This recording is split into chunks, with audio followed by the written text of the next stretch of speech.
कांग्रेस महासचिव प्रियंका गांधी वारा ने बाराबंकी में हरी झंडी दिखाकर कांग्रेस की प्रतिज्ञा यात्रा को रवाना किया। इस मौके पर उन्होंने 7 संकल्पों की घोषणा भी की। प्रियंका ने कहा कि यूपी में कांग्रेस की सरकार आने पर 20 लाख युवाओं को सरकारी नौकरी दी जाएगी। कांग्रेस की सरकार आते ही किसानों का पूरा कर्ज माफ किया जाएगा। कांग्रेस महासचिव व यूपी प्रभारी प्रियंका गांधी वारा ने उत्तर प्रदेश के हर छोर में जाने वाली कांग्रेस की प्रतिज्ञा यात्रा को बाराबंकी से हरी झंडी दिखाते हुए पार्टी की 7 प्रतिज्ञाओं की घोषणा की। इस मौके पर उन्होंने "हम वचन निभाएंगे" का नारा लॉन्च किया। उन्होंने कहा कि यूपी में कांग्रेस की सरकार आने पर 20 लाख युवाओं को सरकारी नौकरी दी जाएगी। चुनाव में 40% टिकट महिला उम्मीदवारों को दिए जाएंगे। लड़कियों को स्मार्टफोन व स्कूटी दी जाएंगी। प्रियंका गांधी ने कहा कि हमारी सरकार आते ही किसानों का पूरा कर्ज माफ किया जाएगा।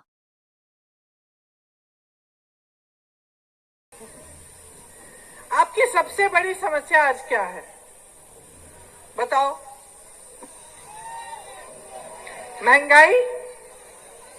महंगाई है। कड़वा तेल आपको कितने का मिलता है? 200 रुपए का। पेट्रोल डीजल की क्या दाम है आज? आपको एक गैस सिलेंडर मुफ्त मिला? चलिए, आपको मिला ही नहीं। अगर आप खरीदने जाएंगे तो कितने का मिलेगा? भर सकते हैं, खरीद सकते हैं। आज दुकानों में जाए तो कुछ भी खरीदने के लिए आपको संघर्ष करना पड़ता है। सही बात है। आप खेती में मेहनत कर रही हैं। कल रात को मैं अमेठी में थी। मैं एक गांव में चली गई। सलोन जिले में, सलोन विधानसभा में एक गांव है। रात हो रही थी, 8-9 बजे थे। मैं गांव के अंदर चली गई। जैसे मैं अंदर जा रही थी, मैंने देखा कि एक खेतों की तरफ एक अपने नाती को ले जाके चल रही थी। तो मैंने कहा, कहाँ जा रही हो? कहा, खेतों में जा रही हूँ। मैंने कहा, इस समय? कहा, हाँ, छुट्टा जानवर है दीदी, चौकीदारी करने जा रहे हैं हम। सही?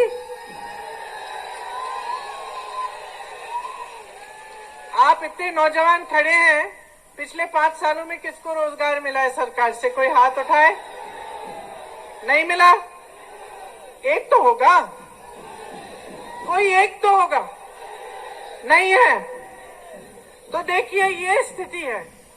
महंगाई हद से ज्यादा बढ़ गई है, बेरोजगारी बढ़ गई है, महिलाओं पर रोज रोज अत्याचार हो रहे हैं, छुट्टा जानवर आपके खेत खाया जा रहा है। किसानों की क्या समस्याएं हैं? किसान भाई खूब सारे होंगे यहाँ। आपको अपने उपज का दाम नहीं मिल रहा, खाद नहीं मिलती, तमाम समस्याओं से जूझ रहे हैं आप। पेट्रोल डीजल के दाम से सबसे ज्यादा मुसीबत किसको होती है?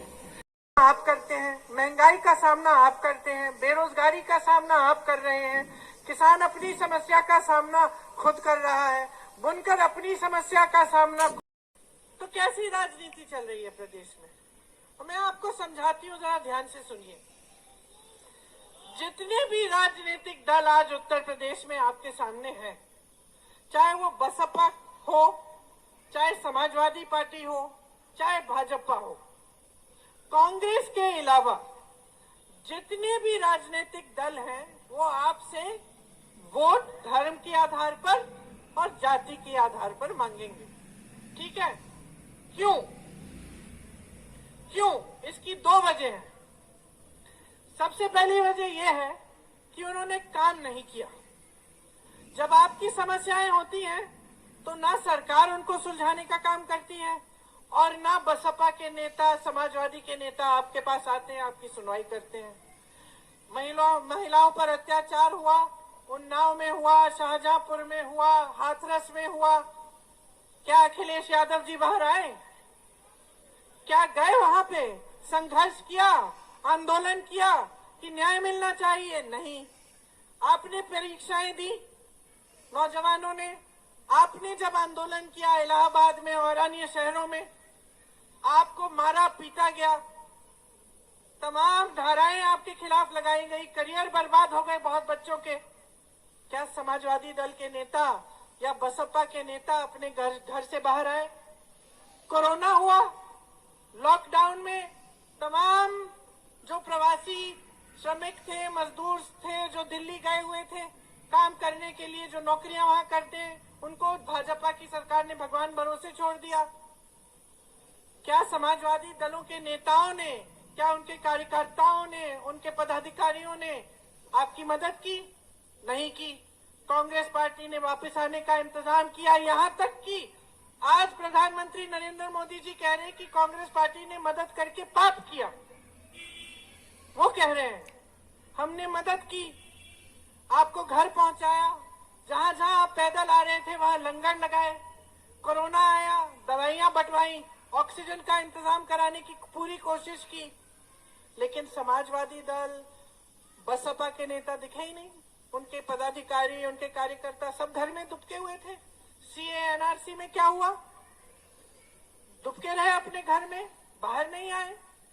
कांग्रेस पार्टी ने आपके लिए 3 सालों से संघर्ष किया। अब ये पार्टियां क्यों नहीं कर रही हैं?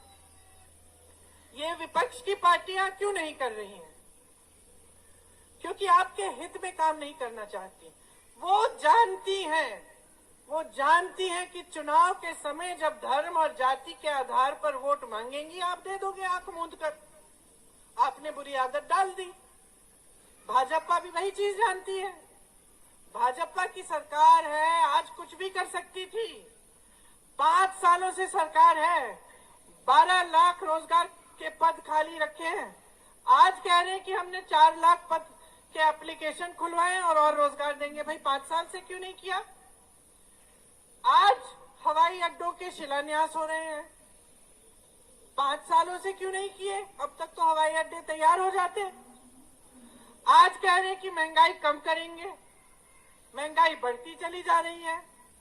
अचानक महिलाएं याद आ गई इनको, कह रहे हैं कि महिलाओं के लिए हम सारी योजनाएं बनाएंगे, महिलाओं को हम पैसे भेजेंगे खाते में, महिलाओं के लिए हम मुफ्त ये देंगे, मुफ्त वो देंगे। आज क्योंकि चुनाव आया है, 5 सालों से सरकार थी भैया, कहां थे आप? क्या किया आपने? कुछ नहीं किया।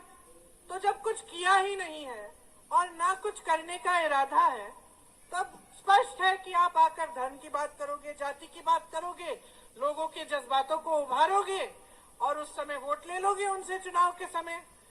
ये प्रदेश इस देश को दिशा दिखाने वाला प्रदेश है और आज गरीबी से भरा हुआ है। आज परिस्थिति यह है कि किसी के घर में जाओ, कहता है कि मेरी तरक्की हुई नहीं। 5 सालों से, 10 सालों से, 15 सालों से बस यही राजनीति चल रही है। तो कैसे बदलाव आएगा? अगर आप आंखें नहीं खोलेंगे, अगर आप हर चुनाव में आंखें मूंद कर अपने धर्म के आधार पर, अपनी जाति के आधार पर वोट देते रहेंगे, तो आपका प्रदेश ऐसा का ऐसा रहेगा। आपको इस खाई में से कोई नहीं निकाल पाएगा जिसके अंदर आपको जानबूझ के डाला गया है ताकि ये लोग फूले फले आगे बढ़ें, आप गरीब रहें, आप असुरक्षित रहें, आप सशक्त नहीं हो। क्योंकि जब तक आप गरीब रहेंगे, जब तक आप असुरक्षित रहेंगे, जब तक आपके लिए कोई ऐसे साधन और संसाधन नहीं बनाए जाएंगे जिससे आप आगे बढ़ पाए, तब तक आप इस धर्म और जाति के जाल में फंसे रहेंगे। बहुत बहुत धन्यवाद। जय हिंद।